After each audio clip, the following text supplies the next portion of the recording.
আওয়াজ হবে বিড়ালের মতো নাকি সিংহের মতো? সত্যি করে বলেন, বিড়ালের মতো না সিংহের মতো? কোনো প্রকার ভয় আছে? আওয়াজ তুলতে কোনো আপত্তি আছে? জবান দিয়েছেন আল্লাহ, জমিন ও আল্লাহর, বসা আছি ও আল্লাহর জান্নাতের বাগানে। যতক্ষণ থাকবো ইমানের আওয়াজকে উঁচু করে সিংহের মতো আওয়াজ দিয়ে থাকতে তৈয়ার থাকবো ইনশাআল্লাহ। নারা তাকবীর। বিপ্লব মানে জীবন দেয়া বসে থাকা নয়, সে কোনো দিন আসবে না রে করো যদি ভয়। ভয় করবো কাকে? লড়াইয়ের ওই ময়দানেতে যেতে তোমাকে হবে, প্রয়োজনে সব রক্তটুকু জমিনেই ঢেলে দেবে। লড়াইয়ের ওই ময়দানেতে যেতে তোমাকে হবে, প্রয়োজনে সব রক্তটুকু জমিনেই ঢেলে দেবে। তবুও তোমায় লড়তেই হবে, মানিবে না পরাজয়। তবুও তোমায় লড়তেই হবে, মানিবে না পরাজয়। বিপ্লব মানে জীবন দেয়া বসে থাকা নয়, সে কোনো দিন আসবে না রে করো যদি ভয়। ঠিক কিনা? শাসনের নামে কেউ বা পিছছে মেহনতি জনতারে, ইমানের উপর আঘাত ওরা হানিছে বারে বারে। শাসনের নামে কেউ বা পিছছে মেহনতি জনতারে, ইমানের উপর আঘাত ওরা হানিছে বারে বারে। প্রতারণার ওই ফাঁদে পড়ে মোরা জীবন করেছি ক্ষয়। ঠিক কিনা? একদিকে বাংলার জনগণ 16-17 বছরের স্বৈরাচারে কি বিদায় করলেও, এরপরেও আমরা আমাদের উপদেষ্টা কমিটির ভিতরে কিছু নাস্তিকদের দোসরদেরকে দেখতে পাচ্ছি। কথা বলেন ঠিক কিনা? এই চক্রান্ত যদি আবারও করা হয়, মনে রাখবেন বাংলার জনগণ দেখিয়েছে 16-17 বছরের স্বৈরাচারীকে 40 মিনিটের মাথায় যারা বিদায় করতে পেরেছে, বর্তমান সময়ের উপদেষ্টারাও যদি আমানতের খেয়ানত করে তাদেরকে 20 মিনিটের মাথায় বিদায় করতে দ্বিধা করা হবে না। ঠিক কিনা যারা কয়?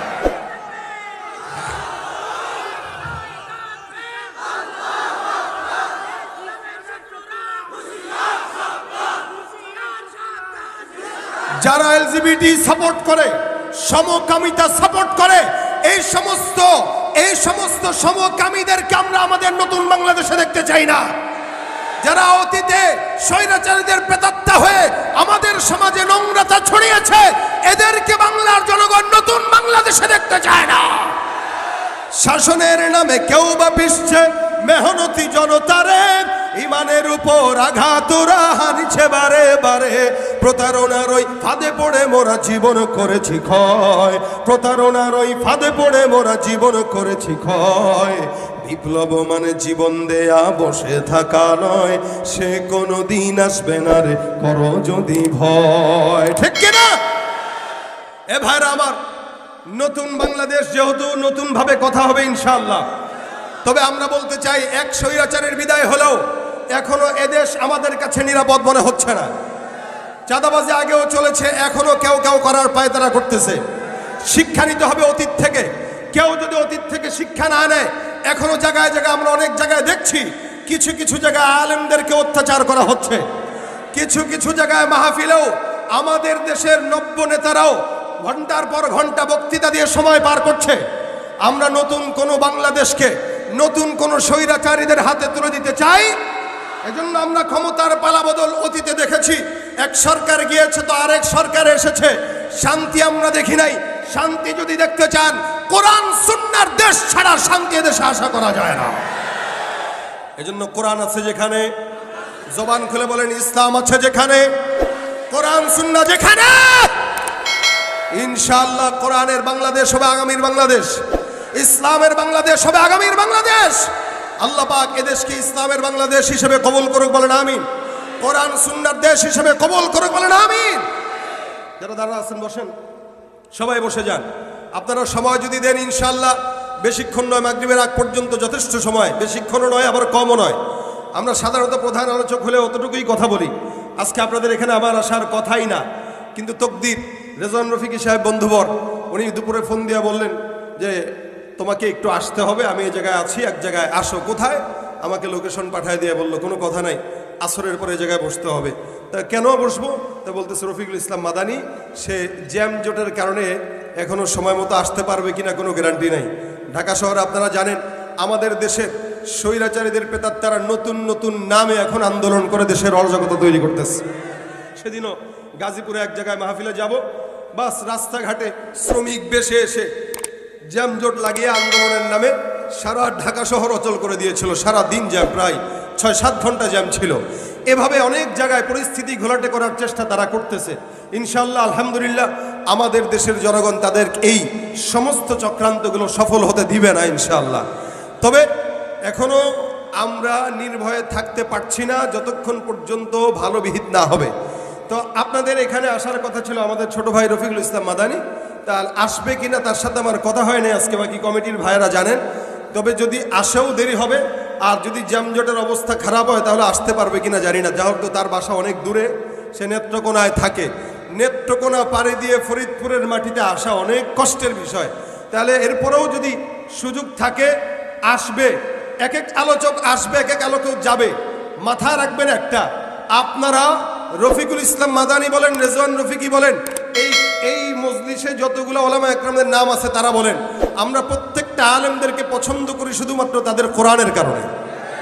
ব্যক্তি বিশেষ মহাব্বত নয়, ব্যক্তি কি মহাব্বত হবে কোরআনের কারণে। সুতরাং অমুকে আসলে শুনবো, না আসলে শুনবো না, অমুক থাকলে বসবো, না থাকলে যাব, এরকম মন মানসিকতা যাদের, এরা কোরআনের জন্য আসে না, এরা ব্যক্তি কেন্দ্রিক মহাব্বতে আসে। মাহফিল যতক্ষণ ব্যক্তি কেন্দ্রিক মহাব্বতে শুনবেন হেদায়েত হবে না, আর কোরআনের প্রেমে শুনবেন, অল্প আলোচনা শুনেন, ইনশাল্লাহ নাজাতের উসিলা হবে। কি বলেন, ঠিক আছে? তা আমি যতক্ষণ আছি আপনারা থাকবেন। আমি রফিকের মতো ভাইরাল না, তবে আপনারা আমাকে চিনেন না কারা কারা, হাত তুলেন। চিনেন না কারা কারা? সবাই তো চিনেন। কারা কারা চিনেন, হাত তুলেন। আমি আমার নিজাম আজকে পাল্টায় দিছি, আমি আমার নিজাম পাল্টায় দিছি। আমি আমার নিজামে কখনোই নাম ছাড়া কোনো প্রোগ্রামে গেছি বলে আমার মনে পড়ে না।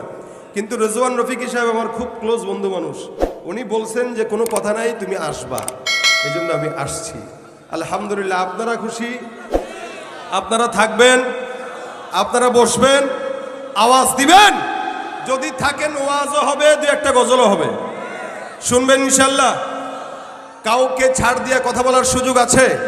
আলহামদুলিল্লাহ। আগেও বলি নাই, এখনো বলবো না। আগেও বলি নাই বলে আমাদের নামও শ্বেতপত্রের লিস্টে ছিল। আমাদের নামও 116 জনের ভিতরে 35 জনের ভিতরে ছিল। কেন? অনেক জায়গায় এরকমও হয়েছে, এই যে আপনাদের আশেপাশের কথাই বলি, এরকমও হয়েছে আসছি, প্রশাসনের ভাই এসে বলছে হুজুর দয়া করে পরিস্থিতি ঘোলাটে করা দরকার নাই, আসছেন মাহফিলে খানা খেয়ে চলে যান। এরকম আগেও হয়েছে। যত ওলামা একরাম বাংলাদেশে যারাই হকের পক্ষে কথা বলেছে, বাতিলের বিরুদ্ধে কথা বলেছে, কিছু না কিছু টার্গেটে তারা পড়েছে। তো সুতরাং টার্গেটে আগেও ছিলাম, এখনো আছি, ভবিষ্যতেও থাকবো। হকের কথা বলতে যে টার্গেটে আমি কেন, আপনারাও থাকতে পারেন, তবে হকের আওয়াজ ছাড়া যাবে না। যতদিন পর্যন্ত রক্ত এই দেহে আছে, প্রত্যেকটা ইমানদার ইমানের মজবুতি কওয়াত নিয়ে ইনশাআল্লাহ সমাজে বাঁচতে হয় বাঁচবো, মরতে হয় মরবো। ইমানকে অন্তরে ধারণ করতে যে 100 বার শাহাদাত বরণ করতে হলে 100 বার শাহাদাত বরণ করতে রাজি কারা কারা দুহাত তুলে দেখা।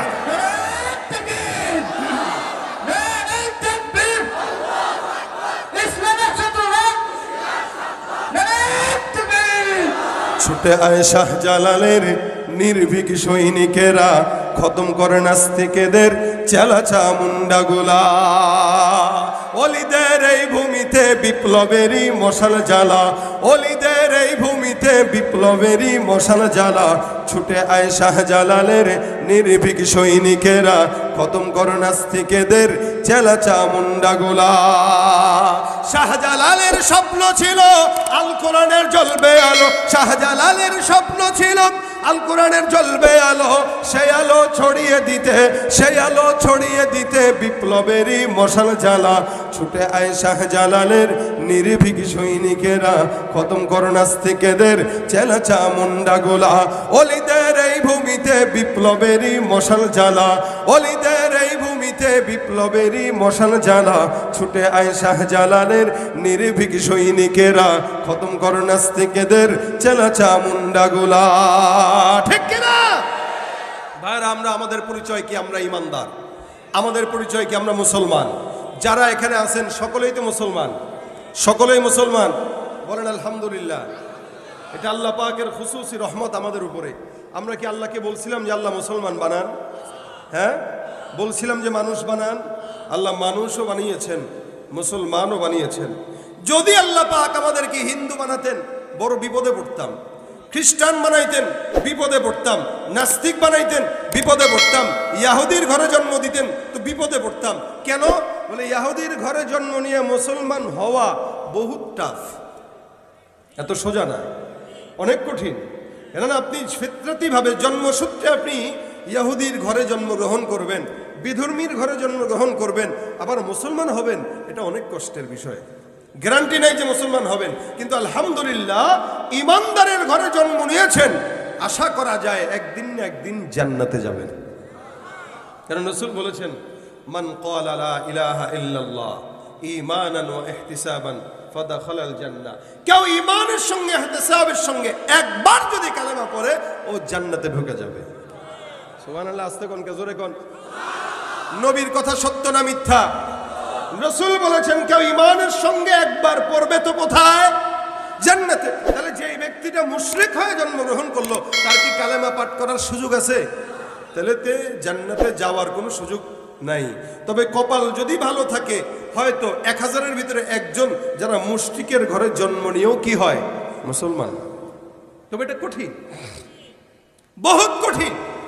আর ইমানদারের ঘরে জন্মগ্রহণ করবেন, গুনাহ হইলেও যত খারাপ কাজ করেন এরপরেও আল্লাহ পাক একদিন না একদিন কোথায় নিবেন? জান্নাতে। তবে হ্যাঁ, একদিন যে একদিন নিবেন, একটু পিটান দিয়ে নিতে পারেন, গুনাহের কারণে সাময়িক আযাব দিয়ে নিতে পারেন, তবে নিবেন ইনশাআল্লাহ। আমার তো বিশ্বাস এখানে আমরা যারা বসা প্রত্যেকে জান্নাতে যাবো ইনশাআল্লাহ। জোরে বলেন ইনশাআল্লাহ। আমাদেরকে জান্নাতে নিবে না নিবে কাকে? কে কাকে নিবে? কারণ আমরা শেষ জামানায় আসছি, শেষ জামানায় আমরা আসছি। ফিতনা আমাদের চতুর্দিকে ভরা, ফিতনা আমাদের পকেটে ভরা, ফিতনা আমাদের চোখে ভরা, ফিতনা আমাদের মোবাইলে ভরা। এই ফিতনার পরেও যে নামাজ পড়তেছে, আল্লাহ পড়াচ্ছেন, এই ফিতনার পরেও যে দ্বীনের বয়ান শোনার জন্য আনতেছেন, জান্নাতে নিবে না তো কাকে দিবে? তবে হ্যাঁ জান্নাত যে দিবেন আল্লাহ পাক, এই জান্নাতে দেওয়ার জন্য উপযুক্ত করে দিবেন। যেমন সাদা কাপড় পরে আসছি, একটু ঝোল লাগলো, ময়লা লাগলো, আপনার বউ ধুইতে গেল, গ্রামগঞ্জের মহিলারা কাপড় ধুইছে, এখানে ভিতরে একটা কাপড় বাঁধে আগে মাজায়, বাইদা হাতের ভিতরে নেয়, নিয়ে এখানে উঠে দেয় আছাড়। কি আছাড় দেয়? তাও ভালো জায়গায় না, খড়খড়া জায়গায়। এই খড়খড়া জায়গায় আছাড় দেয় কাতে? যাতে ময়লাগুলো দূর হয়। অথবা ওয়াশিং মেশিনেও যদি ফেলেন, এমনি এমনি ঘুরে। কি বলেন? আপনি যদি ওয়াশিং এর ভিতরে ঢুকেন, আপনি থাকতে পারবেন নাকি? ঘুরে। এই ঘুরার কারণেই পরিষ্কার হয়। আর আপনি আপনার বউরে বলেন, এরে গোলামের জি, 600-700 টাকার গজের কাপড়, এত জোরে জোরে আছাড় দিতেছো, মায়া লাগে না? এখন আপনার বিবি করলো কি, যে আমার স্বামী যেহেতু জোরে জোরে ডললে কষ্ট পায়, আদর করে ধুই, এবার এমনি এমনি দিতেছে, সাবানটা নিয়ে এই মোহাব্বত করে আদর করে করে ধোয়। পরের দিন স্ত্রী করে সুন্দর করে মানজা দিয়ে পাঞ্জাবি পড়ছেন, তাকায় দেখেন এখানে ময়লা, এখানে ময়লা, এখানে ময়লা, মেজাজ কিছু খারাপ হয়। তোর মতো মহিলারা বিয়ে করে জিন্দগি শেষ, কাপড় ধুইতে পারস না। এবার বোর কাছে কাপড়টা ফিকা দিয়ে ফেলাইলেন, না তোর কাপড় তুই নে, কি ধুইলি এটা? আপনার বিবি বলবে, আছাড় দিলেও দোষ, আদর করলেও দোষ। কাপড়ের ভিতরে ময়লা লাগছে, আদর করলে যাবে ময়লা?